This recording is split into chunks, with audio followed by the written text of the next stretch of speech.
Shalom saudara-saudari terkasih. Renungan Suara Gembala kali ini saya ambil dari Pengkhotbah pasal yang ke-7, saudaraku. Hikmat yang benar, ini judul perikopnya. Nama yang harum lebih baik daripada minyak yang mahal, dan hari kematian lebih baik daripada hari kelahiran. Ya, ini sesuatu yang menantang ya, ayat yang menantang. Sebab ketika ada kelahiran, pasti di situ ada gelak tawa, saudaraku ya. Ada sukacita. Itu biasanya begitu ada bayi dilahirkan, kemudian ucapan selamat berdatangan kepada suami dari istri yang melahirkan, dan gimana anakmu laki atau perempuan? Perempuan, wah puji Tuhan, pasti cantik itu kayak ibunya begitu ya. Kemudian congratulations, selamat gitu. Puji Tuhan, selamat. Jadi hari kelahiran itu biasanya disambut dengan sukacita, gelak tawa, dan juga ucapan selamat. Tetapi kok nggak ada ya ucapan selamat untuk hari kematian? Padahal di sini dikatakan nama yang harum lebih baik daripada minyak yang mahal, dan hari kematian lebih baik daripada hari kelahiran. Nah, kalau lebih baik hari kematian, mestinya kan ucapan selamat diberikan pada hari kematian, kan begitu? Ya. Nah, saudaraku, ada yang menafsirkan ayat ini dengan ekstrim, sehingga mereka anti dengan duka cita. Jadi ketika ada orang dalam anggota keluarga, orang yang dikasihi meninggal, mereka secara ekstrim mengekspresikan seperti tafsiran satu ayat ini, yaitu mereka tidak menangis tapi tertawa begitu ya, gembira begitu. Apakah seperti itu, saudaraku? Nah, kita perlu belajar keseimbangannya. Ayat yang kedua dikatakan pergi ke rumah duka lebih baik daripada pergi ke rumah pesta. Ini pun juga ayat paradoks yang menantang, saudara. Karena di rumah dukalah kesudahan setiap manusia. Hendaklah orang yang hidup memperhatikannya. Kemudian ayat 3, bersedih. Nah, ini bersedih, saudara, berduka lebih baik daripada tertawa. Nah, kalau tadi orang yang menafsirkan ayat 1 tadi secara ekstrim bahwa hari kematian lebih baik daripada hari kelahiran, kemudian ketika ada anggota keluarga yang meninggal malah tertawa, di sini ayat 3 berkata bersedih lebih baik daripada tertawa. Jadi saudaraku, kalau kita membaca ayat-ayat di dalam Alkitab, kita nggak boleh comot satu ayat dan mengekstrimkan satu ayat itu lepas konteks. Nanti akibatnya jadi ekstrim, bahkan bisa keliru, saudaraku, bisa salah. Saya pernah mendengar kisah, saya tidak saksikan sendiri, mendengar cerita ada seorang hamba Tuhan yang anggota keluarganya meninggal, mereka nyanyinya lagu-lagu sukacita dan lompat-lompat dan tepuk tangan dan sebagainya. Ya, sampai seperti apa itu KKR begitu, saudaraku. Ya,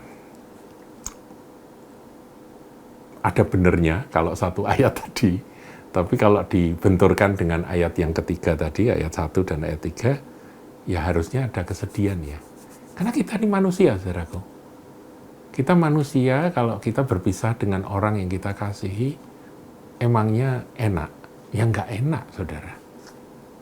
Nggak usah berpisah selama-lamanya lah. Ada orang tua, anaknya mau pindah luar negeri aja, ada yang sampai nangis, saudaraku, berhari-hari. Saya punya teman yang putri bungsunya itu sudah menikah, kemudian pindah ke Amerika, ya itu ditangisi terus, saudara. Ini bapaknya ini seorang hamba Tuhan, saudaraku, ya nangis terus sampai berhari-hari. Nah, itu wajar saudaraku ya, manusia itu kalau berpisah itu nggak seneng. Meskipun perpisahan itu sebuah fakta yang tidak bisa dipungkiri. Nah, kita lihat lagi tentang bersedih tadi ya saudaraku ya. Kita lihat Kisah Para Rasul pasal yang ke-8. Nah, kalau ini memang tragis saudaraku. Yaitu Stefanus, seorang diaken yang diurapi Tuhan, yang penuh dengan tanda-tanda ajaib, kemudian difitnah, diadili oleh Mahkamah Agama, diseret, kemudian dilempari batu sampai mati. Nah, kesaksiannya luar biasa ya, Stefanus itu melihat ke langit, melihat Tuhan Yesus berdiri sebelah kanan Allah, dan kemudian dia penuh Roh Kudus dan sebagainya, dan dia mengampuni akan orang-orang yang membunuh dia dan sebagainya. Luar biasa. Nah, kita lihat 1b, saudara, 8:1b. Pada waktu itu mulailah penganiayaan yang hebat terhadap jemaat di Yerusalem. Mereka semua, kecuali rasul-rasul, tersebar ke seluruh daerah Yudea dan Samaria. Ayat 2, perhatikan saudaraku. Orang-orang saleh menguburkan mayat Stefanus serta meratapinya dengan sangat.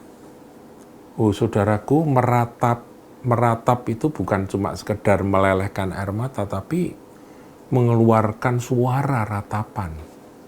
Ya, meratap, betul-betul nangis. Nangisnya itu sampai terekspresi dalam ratapan. Ditambah dengan kalimat meratapinya dengan sangat. Jadi, waduh, teriakan-teriakan dari orang-orang kudus yang ada pada waktu itu, orang-orang saleh yang menguburkan Stefanus yang tubuhnya hancur karena batu-batu yang dilemparkan itu. Mereka membawa mayat Stefanus, memandikan mayat itu, mengkasih rempah-rempah, mengkafani dan sebagainya itu dengan ratapan tangis, saudara, ditulis. Nah ini kalau orang-orang saleh itu tafsirannya seperti tadi, yang ekstrem tadi, tertawa, wah gitu ya. Sudah pulang ke surga saudara kita Stefanus, mari kita bersukacita karena dia lebih senang di sana. Betul itunya.